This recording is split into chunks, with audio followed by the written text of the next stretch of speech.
Fíjese que ahora el tratamiento de las maloclusiones de clase 2, primera división, se trata de una manera diferente, ¿no? Por Se favor, trata de... ¿Aló? permíteme que te interrumpa concentrado en la edición de Sido y Mixta, por favor. Por supuesto, a eso vamos, estimado y queridísimo doctor Leoncio Menéndez. Méndez. Muy bien. Ahora se trata estas maloclusiones a través de procedimientos de reposicionamiento mandibular o a través de cambios en la dirección de crecimiento de la maxila, ¿no? Esta es la manera diferente como ahora se tratan estas maloclusiones. Y para poder cambiar la dirección de crecimiento, porque justamente estamos en niños en etapa de crecimiento, es necesario saber en qué dirección crecen las estructuras esqueléticas, ¿verdad? Las estructuras esqueléticas tienen una manera de crecer distinta en un paciente de clase 1, de clase 2 y de clase 3. De igual manera, la forma como crece un paciente de clase 2, primera división, es diferente a la manera como crece un paciente de clase 2, segunda división, ¿verdad? Entonces, ¿cómo es cómo es el crecimiento del paciente con patrón esquelético de clase 2? Fíjense, miren esta imagen y pueden visualizar ustedes que se trata de un paciente con un perfil recto, cóncavo o convexo. Quiero que me respondan ustedes. ¿Qué tipo de perfil tiene este paciente? No es obligatorio que lo sepan, pero ustedes tienen que tener alguna idea. A ver, díganme.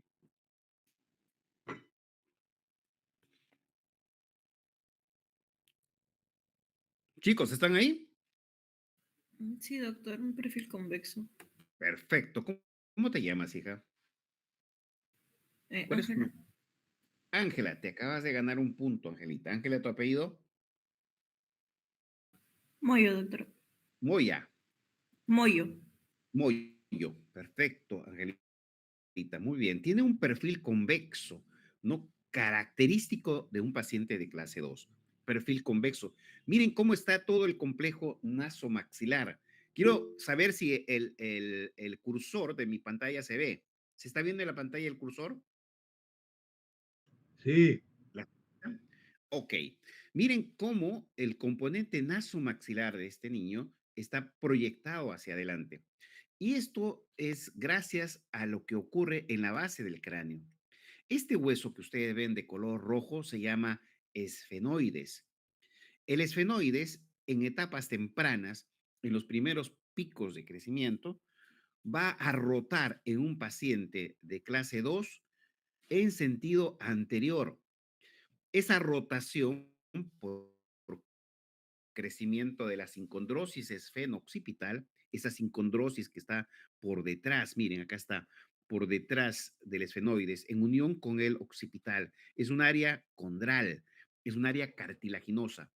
Cuando la cuña de crecimiento es más grande en la zona facial que en la zona cefálica, el esfenoides rota en sentido anterior. Entonces, esa rotación del esfenoides lo que va a hacer es que todo el complejo nasomaxilar crezca hacia adelante y hacia arriba. Fíjense, entonces, todo el componente nasomaxilar se proyecta, ¿no?, bilateralmente hacia adelante y hacia arriba. Eso se llama rotación anterior. Por lo tanto, lo que va a ocurrir en estos pacientes va a ser que va a haber más crecimiento horizontal del complejo nasomaxilar y poco crecimiento vertical. Y este desarrollo de la clase 2 se podría resumir en este cuadro. El primer acto de crecimiento lo va a dar el esfenoides. ¿Con qué? Con una extensión esfeno-occipital. A esa rotación que tiene el esfenoides se le denomina extensión esfeno-occipital, lo cual va a hacer que las apófisis pterigoides y el vómer empujen, ¿no?, o proyecten hacia adelante y hacia arriba a la maxila, al pómulo, a la órbita y a los huesos propios de la nariz, ¿no? Esto es fundamental dentro del crecimiento de esta maxila y es fundamental para entender la etiología. Como resultado de eso, va a ocurrir un escalón del plano oclusal. ¿Sí? ¿Qué significa eso? Que va a haber poco poco desarrollo del plano oclusal. Y al haber poco desarrollo vertical del plano oclusal, vamos a tener una dimensión vertical disminuida, ¿no? Y ese plano oclusal empinado lo que va a dar origen es una adaptación mandibular posterior. Y cuando la mandíbula rota hacia abajo y hacia atrás como producto de esa adaptación al plano oclusal, la sínfisis va para atrás y el cóndilo va contra la cavidad glenoidea. Y lo que va a hacer es compresión condilar y por lo tanto inhibición del crecimiento. Además de eso, esa compresión lo que va a provocar es una rotación interna del hueso temporal. Entonces, esa rotación interna lo que va a conducir también es a que la cavidad glenoidea se vaya hacia adentro y hacia atrás, ¿verdad? Ese movimiento obviamente hace que también mandíbula se ubique cada vez más en el sentido posterior.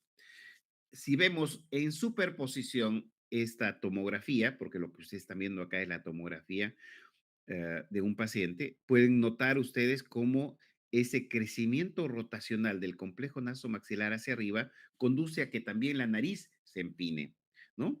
Y acá está, miren, este es el plano oclusal que lo hemos trazado en color verde. Ese plano oclusal nos dice que está empinado. ¿Por qué? Porque un paciente de clase uno normalmente este plano oclusal, que lo ven ustedes en verde, va al centro de la rama. Pero como hay poco crecimiento vertical y más crecimiento horizontal, miren cómo la maxila se va hacia adelante, producto de la extensión esfeno-occipital. Ahora, si nosotros hacemos un corte en la mitad del cráneo, vamos a poder visualizar estas imágenes. Por ejemplo, acá lo hemos trazado en rojo, ¿verdad? Eso vendría a ser el esfenoides y esta zona de aquí es la sincondrosis. Y miren cómo todo el complejo nasomaxilar crece hacia arriba y hacia adelante. Acá en esta voy a acercarlo un poco más a ver si creo que no se puede. Ahí está, miren. Aquí se puede observar esta área oscura, interfase entre el esfenoides y el occipital. Aquí se puede observar la sincondrosis exfeno-occipital, que es mucho más ancha a nivel facial y mucho más pequeñita aquí. Eso conduce a una extensión esfeno-occipital claramente vista, ¿verdad? Miren ustedes acá como el plano oclusal está a la altura de Xi, por encima de Xi o por debajo de Xi. Les pregunto a ustedes, en los pacientes de clase 2, ¿cómo está?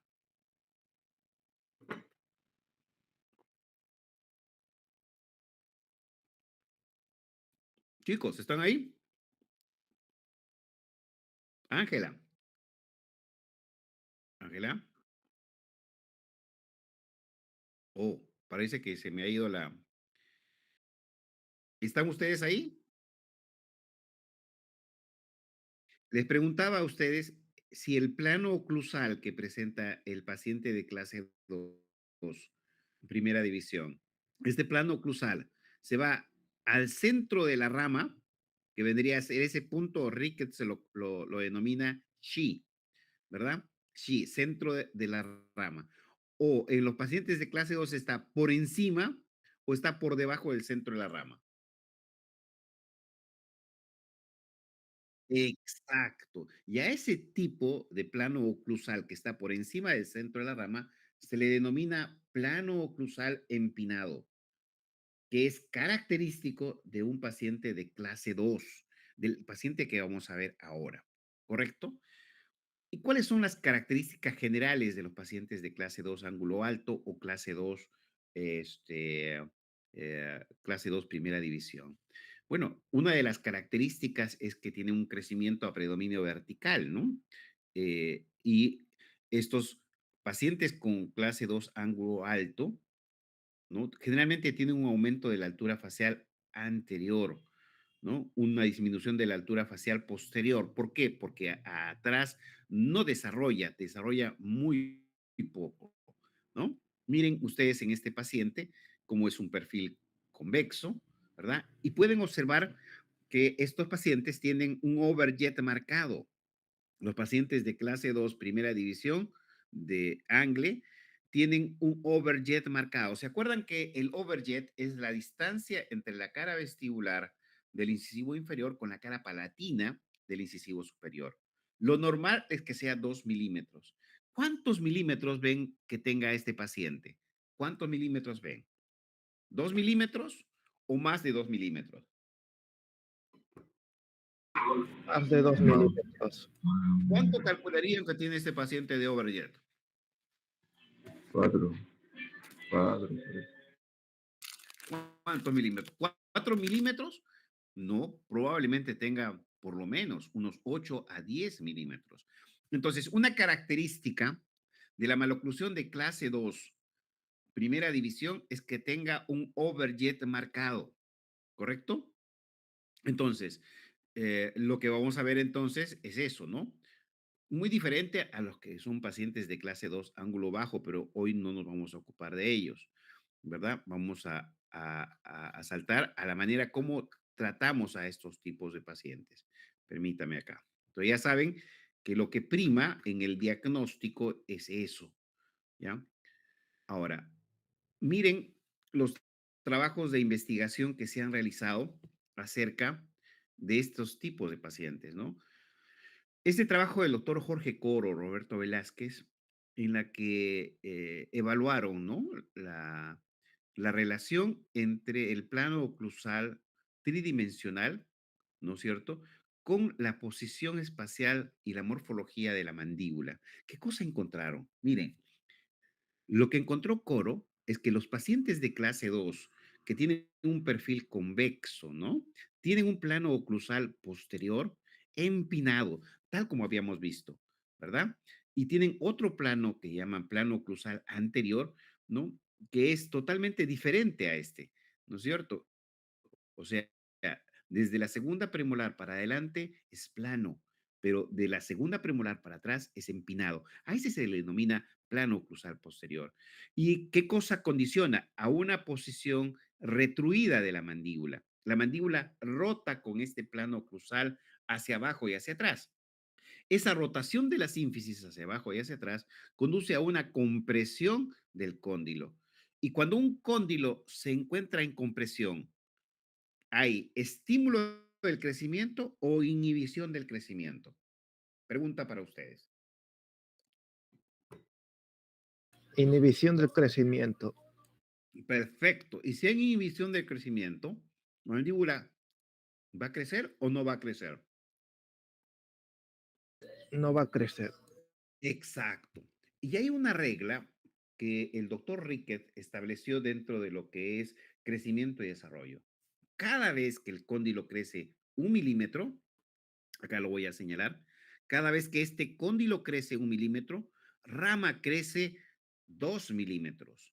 Y si rama crece 2 milímetros, el cuerpo crece 3,6 milímetros, ¿verdad? Igual manera, si inhiben ustedes el crecimiento de 1 milímetro del cóndilo, rama deja de crecer 2 y cuerpo deja de crecer 3,6. Entonces, el plano oclusal posterior es el responsable de que la mandíbula, en primer lugar, se retroposicione y en segundo lugar, se inhiba el crecimiento, ¿no? Esto fue, esto fue demostrado, ¿no? Por el trabajo del doctor Coro. Y otro dato interesante, en contraparte, los pacientes de clase 3, porque como verán, este paciente tiene un perfil cóncavo y una mandíbula muy desarrollada, el plano oclusal posterior es bastante aplanado y está por debajo del centro de la rama. Entonces hay una relación directa entre la posición del plano oclusal y la posición espacial de la mandíbula. En este caso, la mandíbula en los pacientes de clase 3, la mandíbula es estimulada a ir hacia adelante. Y si se va hacia adelante en rotación, el cóndilo entra en descompresión.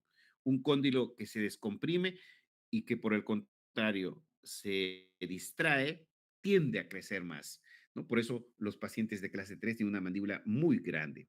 Y claro, este crecimiento tiene que ser simétrico, porque cuando no hay simetría en el crecimiento, la mandíbula también se puede ir a un costado, ¿no? Otro estudio muy bueno es ese efectuado por la autora Elena Midori Tanaka. La autora Midori Tanaka hizo un estudio longitudinal acerca de la alteración del plano cruzal y el y desarrollo de diferentes patrones dentro esqueletales durante el crecimiento. Este es un trabajo muy bonito y miren lo interesante de este trabajo. Fíjense, perdón, fíjense, ay, ay, ay. Fíjense que los pacientes de clase uno tienen un desarrollo del plano oclusal posterior uniforme hasta los 15 años y su ubicación va a ser muy cerca al centro de la rama. Acá el plano oclusal posterior desciende paulatinamente, mientras que los pacientes de clase 2 se desarrolla muy poco el plano cruzal posterior. Por eso es que estos chicos a los 13, 14 años, a los 15 años, tienen un plano cruzal empinado. Lo contrario ocurre en los pacientes de clase 3. Tiene un gran desarrollo vertical del plano cruzal posterior, por eso que la mandíbula se desarrolla enormemente. Muy bien, con estos conceptos básicos, ¿verdad? Lo que les voy a mostrar ahora, vamos a mostrarlo, a ver, déjenme ver acá, fin de la presentación. Vamos a irnos directamente a un paciente joven, niño. Vamos a ir un poquito más abajo. Con estas características. A ver. ¿Están viendo a la niña, a la paciente? Sí, doctor. Muy bien. ¿Pueden notar que tiene una carita de conejito? Sí, ¿Sí o doctor. no? Ahora, miren Sí, ustedes obvio. el perfil que tiene el paciente. La niña tiene un perfil recto, cóncavo o convexo. Convexo. Convexo. ¿La maxila está en su posición normal o está protruida?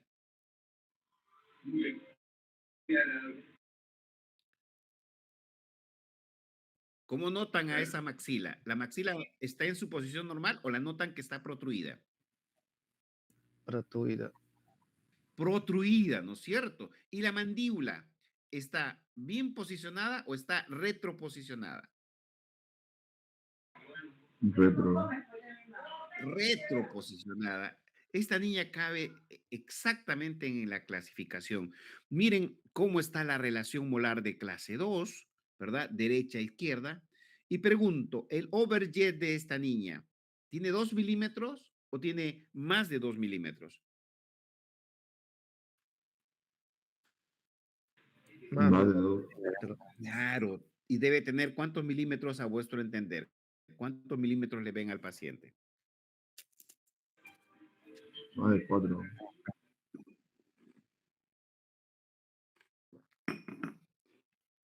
Por lo menos, ¿no? Unos 7 u 8 milímetros. Es bastante, ¿no? Miren el desarrollo anteroposterior de la maxila, ¿verdad? Miren, cuando hacemos la cefalometría, tiene 12 de convexidad. 12 es bastante, es mucho, ¿verdad? Tienes una maxila protruida y una mandíbula retroposicionada. Nosotros hacemos sobre los pacientes esto que se denomina proyección de crecimiento. Esta proyección de crecimiento, ¿qué nos indicaba a nosotros? De que esta niña va a tener tiene la probabilidad de crecer esta mandíbula hacia adelante siempre y cuando el plano oclusal posterior descienda.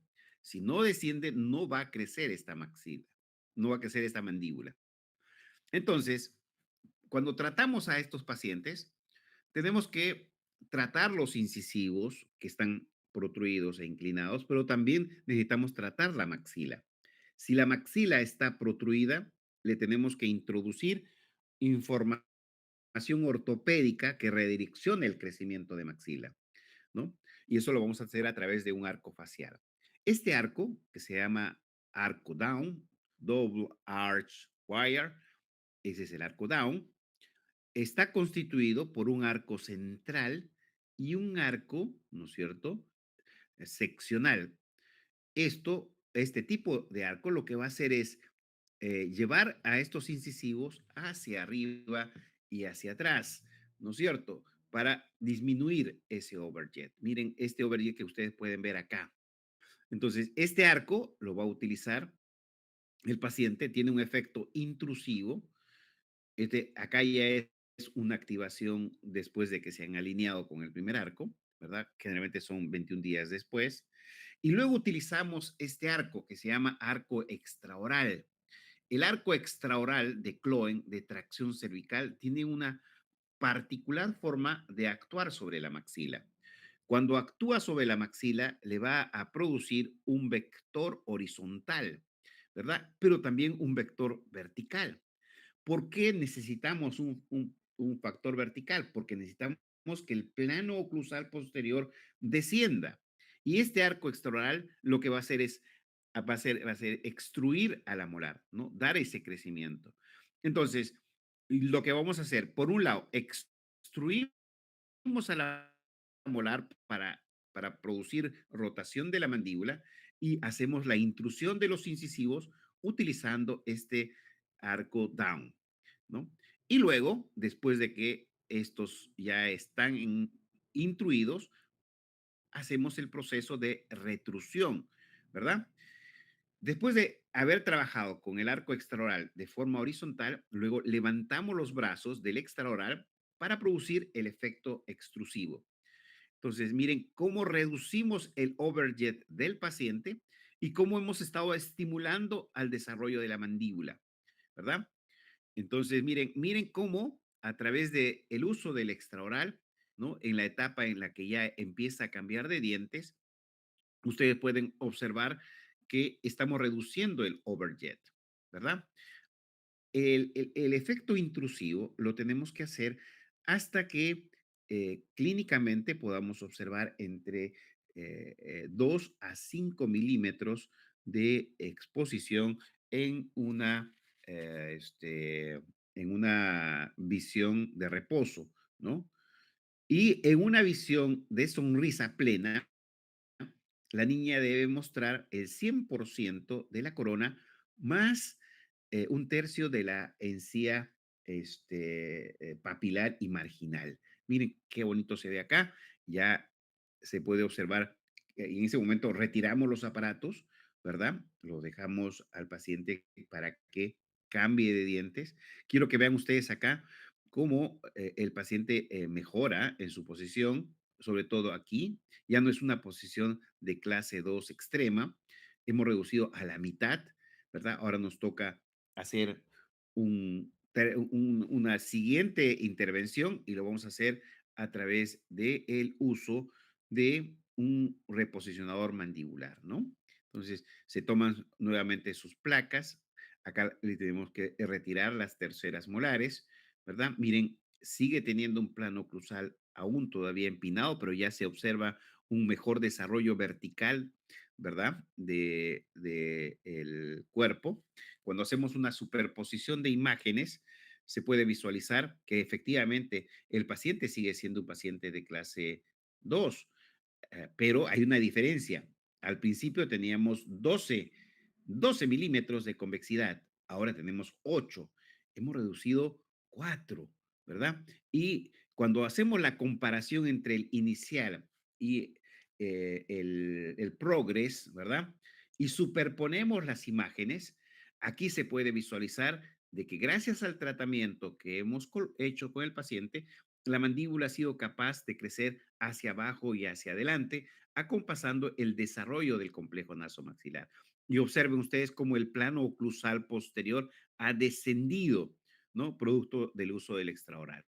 Y acá en las superposiciones de Rickett se puede visualizar, mire, el gran desarrollo que ha tenido mandíbula. ¿Y gracias a qué? A que la molar tuvo que extruirse producto del trabajo del extraoral. Entonces, esto era lo que en verde, lo que es el proyecto de desarrollo, ¿verdad? De crecimiento, y esto es como lo hemos manejado nosotros con el uso del arco extraoral más el double arch down. Entonces, y para esta última fase con estos pacientes, lo que vamos a hacer es reposicionar esa mandíbula y para reposicionarla la ubicamos dentro del articulador y en el articulador vamos a hacer estos denominados overlays. Los overlays se utilizan con encerados, ¿no? Primero colocamos un encerado que va a ir directamente a adelantar la mandíbula. Ahí estamos en RP, que es la posición de referencia, y de acá vamos a programar la posición de referencia, ¿verdad? Y una vez que ya tengamos uno y dos de encerados, las dos posiciones, luego vamos a encerarlos completamente, ¿no? Esto es un trabajo que es actual, ¿no? Ahora manejamos bastante esta parte, ¿no? Porque a nosotros nos ayuda mucho a corregir estos casos. Estos encerados que están viendo ustedes acá son los que trabajamos para que el paciente pueda tener un reposicionamiento mandibular, ¿no? Eh, claro, acá en esta parte de acá no les compete todavía, ¿verdad? Pero sí les compete ver lo siguiente, ¿no? Nosotros transferimos esta información a la boca del paciente, colocamos la resina y lo transferimos a la boca del paciente, así como lo están viendo ustedes ahí. Y una vez que está hecha este overlay, ¿verdad? Ahí lo pueden ver, se quedan en boca así, ¿no? O sea, van a trasladar la mandíbula hacia adelante, ¿no? A ver, vamos a ver si esto nos ayuda. Miren, vamos a empezar. ¿Se está viendo el video? Desde RP a TP, ¿ya? Muy bien. Mueve, por favor. Exacto. Estos overlays obligan a la mandíbula a estar más hacia adelante. Se desplaza la mandíbula. Exacto. Ahí está. Muy bien, vamos a girar acá. Igualito acá. Primero atrás.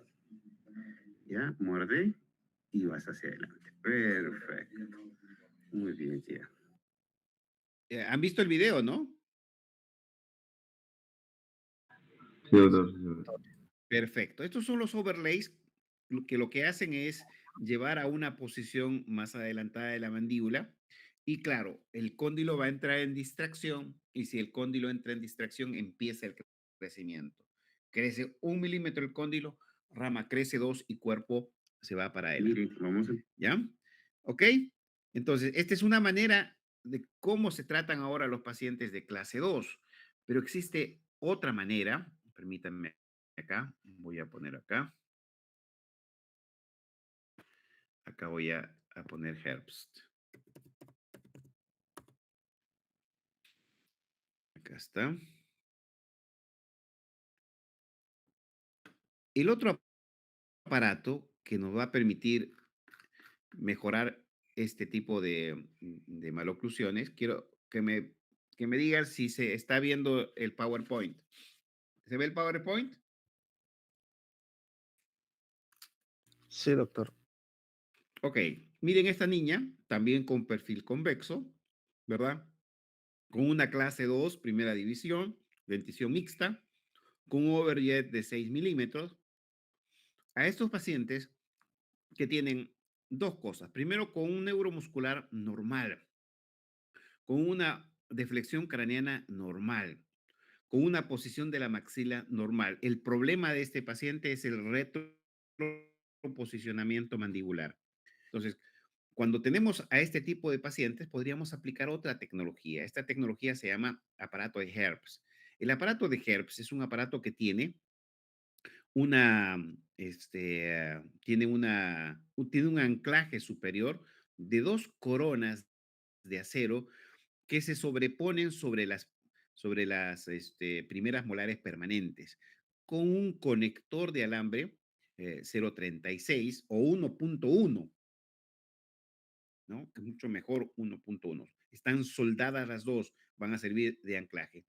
Y en el arco inferior utilizamos una banda para la primera molar permanente, una corona de acero para la segunda molar temporal, y de ahí se hace una proyección por donde va a ir la tobera.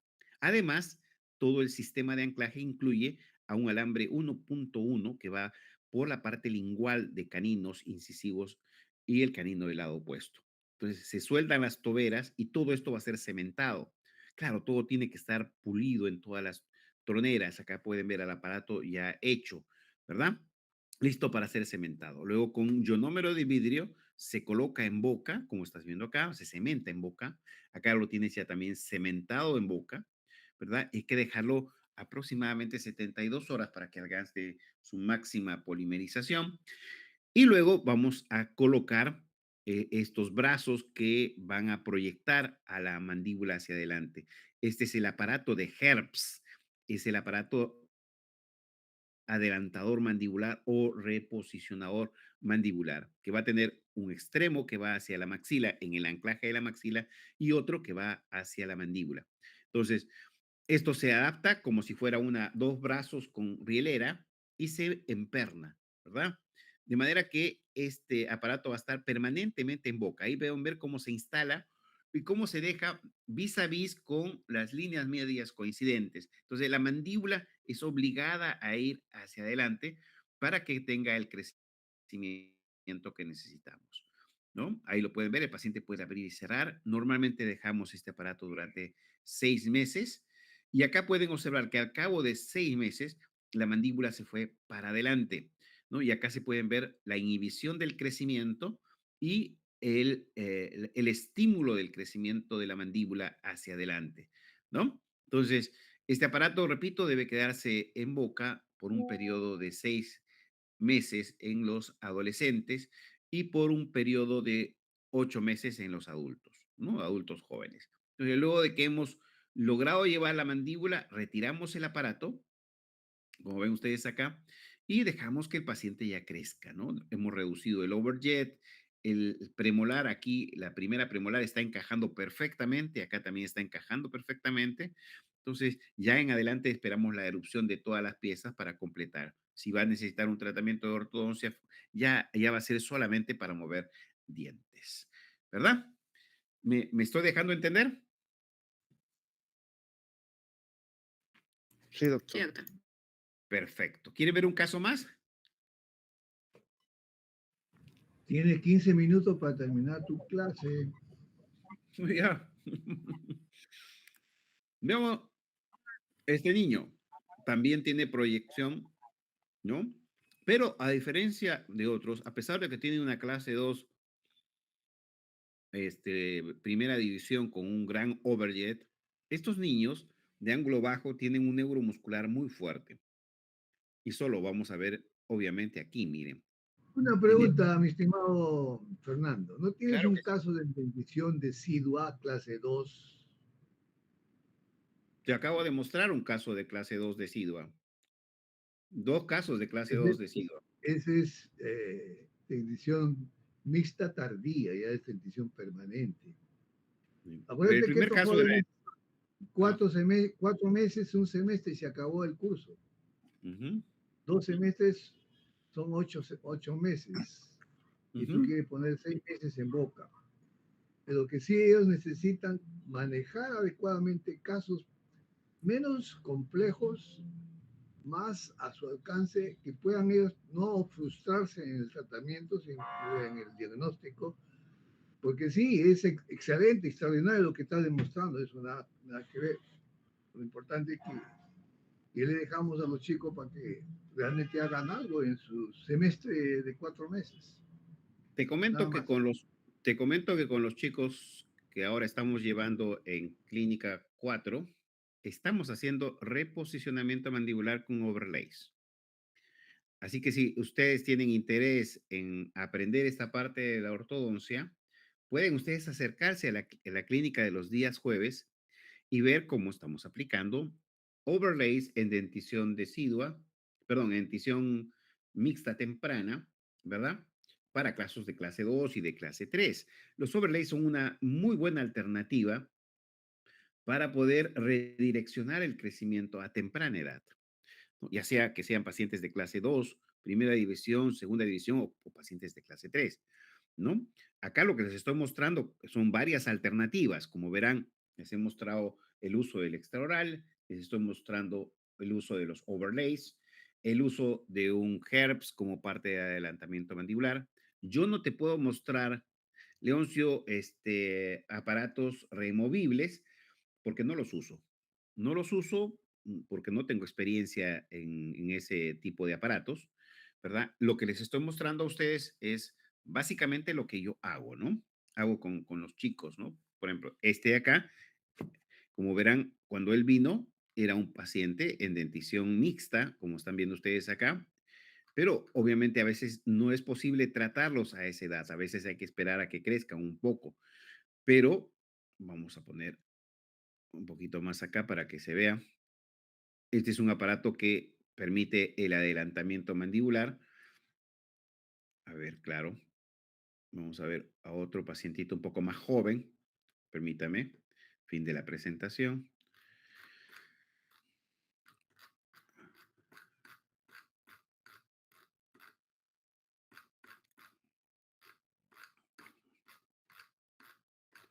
Es la casuística que tengo. A ver.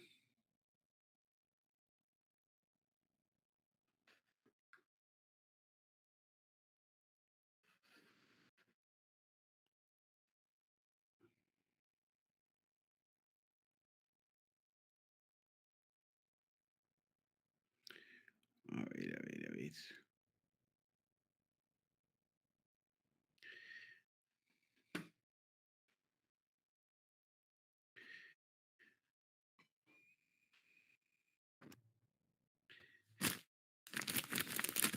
Ujú. Ok, muchachos. Eso es lo que puedo presentarles hoy día. Si tienen ustedes alguna pregunta, con gusto.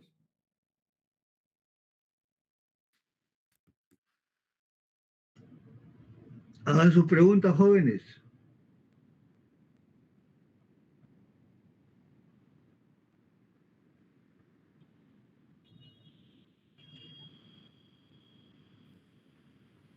Jackson, Jackson José Chicana, ¿cómo estás? Jason o Jason.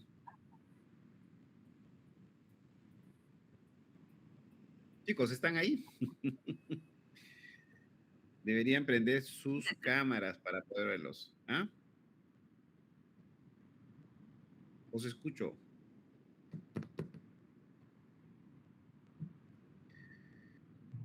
Muy bien, Leoncio, parece que no tenemos preguntas. Creo que eso es todo por hoy. Una pregunta, Fernando. ¿Qué haría Dime. estos jóvenes si le llega a su oficina, al consultorio o a la clínica un paciente que tenga 4 años sin maloclusión clase 2? ¿Cómo lo trataría? Mira, como te repito, ahora los tratamientos que se están haciendo en ortodoncia preventiva e interceptiva se están haciendo muy bien con la aplicación de los principios de BSIT. Es decir, los que les acabo de mostrar con overlays, ¿no? Los overlays son relativamente fáciles de hacer. Claro, tienes que tener un conocimiento previo sobre articuladores, pero resulta que son mucho más efectivos que los que se ponían antes, ¿no? Igual para las maloclusiones de clase 3, ¿no? La experiencia que tenemos nosotros sobre clase 3 es realmente extraordinaria, extraordinaria. Entonces, sí, pues ahora el- el- los aparatos que están siendo más exitosos para la corrección de maloclusiones de clase 2 y de clase 3 en dentición mixta, en dentición permanente o en dentición temporal, son los overlays. ¿A un ejemplo de aparatos funcionales de edición de sido y mixta? No tengo ninguna experiencia documentada con aparatos removibles. ¿No? No los uso sencillamente porque aquí en Perú, no sé si por desgracia o por fortuna, los chicos no llegan a usar bien los aparatos, como los europeos o en sociedades donde hay un poco más de disciplina, ¿no? Sencillamente no lo usan y al no usarlos dependemos mucho el uso de ellos para el éxito, ¿no? De manera que, Leoncio, yo no tengo ningún caso documentado de aparato removible. Pero, por ejemplo, se puede usar un aparato extraoral en un caso de dentición deciduo donde se evidencia que es una clase 2 sobre haciendo las bandas en las segundas modales deciduas. Fíjate que no tengo experiencia de haber tratado a niños con extraoral, a niños en dentición temporal. No, todos los casos que tengo de extraoral han sido hechos en pacientes que están en dentición mixta, no en dentición permanente, ¿no? Primero, no en dentición temporal, porque si bien es cierto, la reacción puede ser mucho mejor, dado de que se tratan de pacientes que están en desarrollo, pero no sé si los niños a tan temprana edad puedan resistir el uso del extraoral, ¿no? Yo soy un ejemplo de ello. Yo era clase 2, primera división. Y yo fui paciente de ortodoncia de uno de los primeros ortodoncistas de Abancay, de la tierra donde yo nací, y éramos solamente dos chicos que usábamos extraoral, yo y Ingrid Bauman, que era una amiga mía también del barrio, éramos los únicos que usábamos extraoral. Lo tenemos que usar en casa y dormir con él no fue nada fácil. Claro, yo no estaba en dentición temporal, yo estaba en dentición permanente, joven, ¿verdad? Pero aún así a esa edad me fue muy difícil usarlo. Y si no fuera por la severidad de mi padre que me mostraba el chicote, yo no lo hubiera usado. Gracias a ese uso, bueno, mi mandíbula creció bastante en comparación, por ejemplo, con la de mis primos, que son una clase 2 severa, ¿no? Eso es lo que te puedo decir, Leoncio. No tengo experiencia de haber trabajado a muy temprana edad con extraoral. Seguramente, si tú lo tienes, sería ilustrador para todos nosotros que lo puedas mostrar. Y caso de clase de 2x4 en clase 2, en dentición mixta. Sí, lo he mostrado. El primer caso es un caso de aplicación de una técnica de 2x4, ¿no? Con arcos down, que son perfectamente posible trabajar en los niños en dentición mixta, ¿no? Temprana, en el cual cambiamos la inclinación de los dientes, ¿no? Sí, ahí lo han visto, ustedes lo han visto. ¿Lo han visto, no, muchachos? Sí, doctor. Claro. Ok, Leoncio, son las 10 de la noche en punto. Gracias por su atención. Nos vemos en la próxima clase. Que Muy les bien, vaya doctor bonito, muchachos. Luis Un Fernando abrazo. Pérez Vargas, muchas gracias por su colaboración.